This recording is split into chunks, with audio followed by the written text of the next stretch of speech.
Atuando com extremo cuidado, o indivíduo ou indivíduos que tinham entrado no quarto tentaram não alterar a rígida ordem que sempre imponho à minha volta. Aqueles tipos procuravam informação, qualquer dado que pudesse estar relacionado com o major ou amigo que eu dizia procurar, e eu não tardaria em confirmá-lo. Um pouco mais tranquilo, depois daquele rápido inventário, fui direito ao cesto dos papéis, para onde deitara os pedacinhos de papel, bem como as beatas de um dos cinzeiros. Os papelinhos continuavam no fundo do recipiente, à exceção do que eu deixara cair intencionalmente no soalho.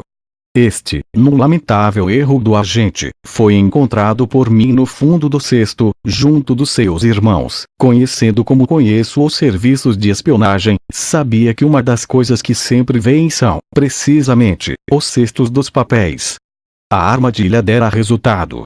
O agente, depois de reconstruir a folha de papel que eu rabiscara, devolveu ao cesto procurando fazer que os 28 pedaços caíssem todos no cubo de metal. Aquele desajeitado representante do FBI deixara, além disso, no vidro da secretária, outro sinal da sua passagem.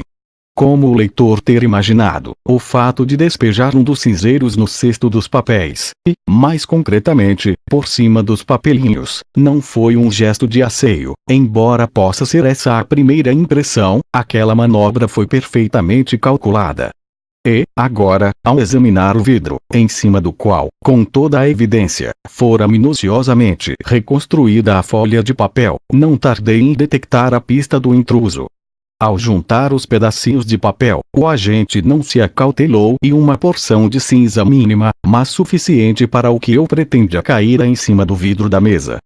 Uma vez adivinhado o quebra-cabeças, o homem restituiu os restos ao seu devido lugar, sem ter a precaução de limpar a superfície sobre a qual trabalhara.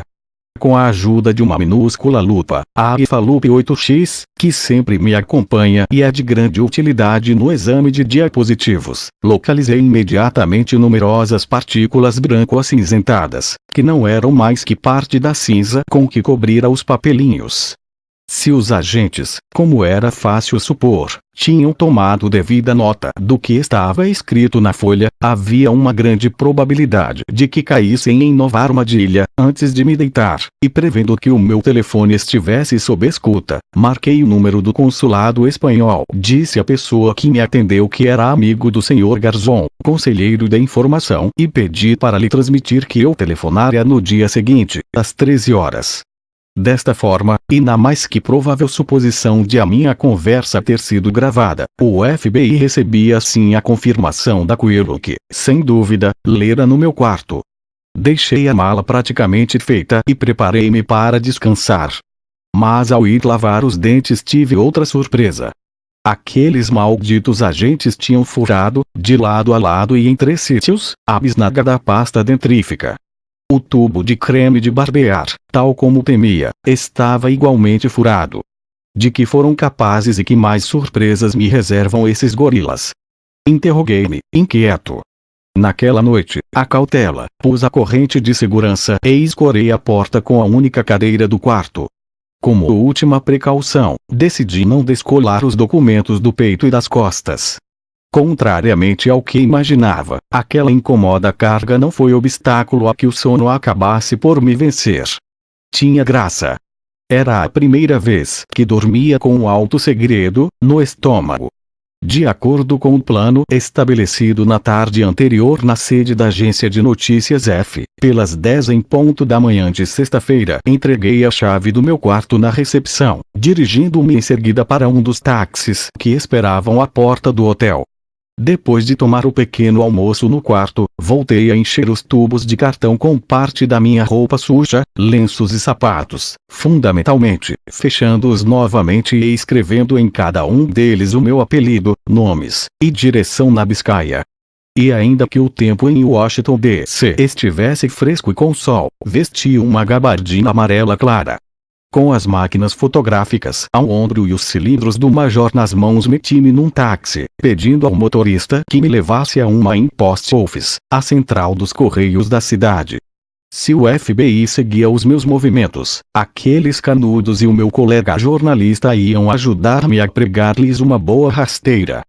Às 10h30 o motorista do táxi parava em frente dos Correios. Com a promessa de uma excelente gorjeta, pedi-lhe que esperasse uns minutos. Apenas o tempo de pôr selos e registrar 2 volumes. O homem concordou amavelmente e saí do táxi a tempo de ver um automóvel preto a ultrapassá-lo, indo estacionar cerca de 100 metros mais à frente. Calculando que os ocupantes do carro muito tinham a ver com os que me tinham invadido e revistado o quarto na noite anterior, entrei na concorrida central. Graças a Deus, o meu amigo já lá estava à minha espera.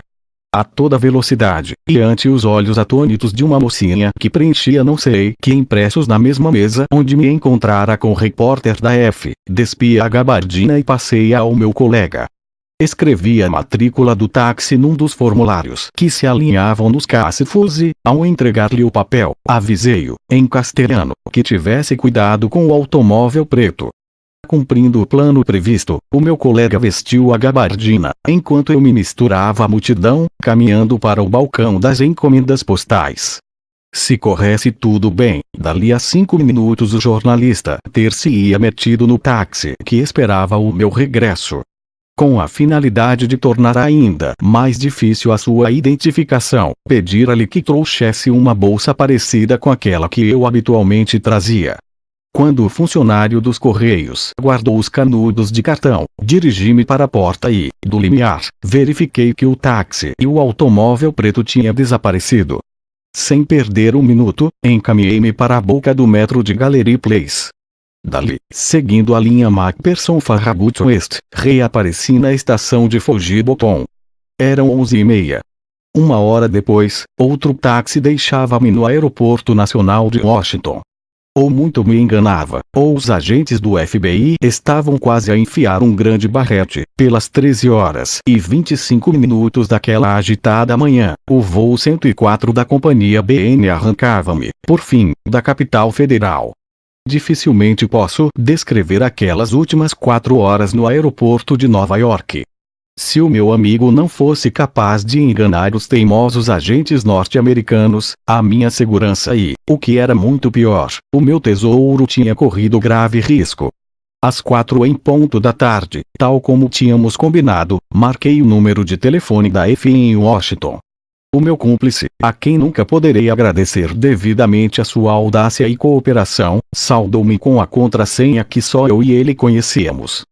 De Santurce a Bilbao. Vou por toda a margem, respondi, com voz entrecortada pela emoção. Aquilo significava, entre outras coisas, que o nosso plano dera resultado. Em poucas palavras, o meu colega pôs-me ao corrente do que acontecera, a partir do momento em que entrara no táxi. As minhas suspeitas eram fundamentadas. Aquele automóvel preto, que estacionara a pequena distância da fachada principal da estação dos Correios, recomeçou a sua discreta perseguição. Os agentes, 3, no total, não podiam imaginar que o meu amigo ocupara o meu lugar e que todo aquele enredo não tinha outro objetivo que não fosse permitir a minha fulminante saída do país. Obedecendo às indicações do novo passageiro, o condutor do táxi, que viu aumentada a importância da corrida com uma súbita gorjeta de $50, gorjeta que, segundo o meu colega, o deixou temporariamente mudo e surdo, ante o provável desespero dos homens do FBI, conduziu o seu veículo até o consulado espanhol, no 2700 da Rua 15. Ali permaneceram ambos até 1h30. A essa hora, um voo regular descolava de Washington, levando-me, como já referi, à cidade de Nova York. Quando viram de novo surgir o táxi que tinham esperado pacientemente, o assombro dos gorilas deve ter sido memorável, pois os passageiros já eram outros. O meu amigo, que tinha largado a gabardina e a bolsa no consulado, enfiou um gorro vermelho e pediu a um funcionário amigo que o acompanhasse. O FBI caiu novamente na armadilha e, acreditando que eu estava ainda na embaixada, continuou à espera. É possível, comentou divertido o jornalista da F, que ainda lá estejam, às 7h15, com os documentos bem colados ao peito e às costas e, para que negá-lo, quase à beira de um ataque de coração, o voo 904 da TWA levava-me pelos ares, rumo à Espanha. No dia seguinte, sábado, uma vez confirmada a minha descida em Madrid-Barajas, o colega apresentou-se no hotel. Levou a minha mala e pagou a conta. Tal como eu suspeitava, os canudos de cartão que eu tinha registrado em Washington nunca chegando ao seu legítimo destino, como me enganava. As minhas angústias não terminaram com o resgate do diário do Major. Foi a partir da leitura daqueles documentos que o meu espírito se viu envolvido em toda a espécie de dúvidas. Durante 2 anos, sempre no mais impenetrável dos silêncios, multipliquei-me em 1000 diligências para tentar confirmar a veracidade de quanto deixou escrito o falecido piloto da USAF. No entanto, apesar dos meus esforços, pouco consegui. A natureza do projeto é tão fantástica que, mesmo que tenha sido realizado, a classificação muito secreto tornou-o inacessível. Uma coisa a que os soviéticos e norte-americanos, seja dito de passagem, nos têm habituado desde que se empenharam na sua louca corrida aos armamentos. Não é preciso ser um lince para compreender que, tanto na conquista do espaço como no desenvolvimento do potencial bélico, uns e outros ocultam boa parte da verdade e, o que é pior, não sentem o menor pudor em mentir, ou desmentir. Também não é de estranhar, portanto, que tenha caído uma cortina de ferro sobre o projeto que o Major descreve no seu legado. No presente trabalho, levei a cabo a transcrição, o mais fiel possível, das primeiras 350 folhas do total de 500 que ambos os cilindros continham.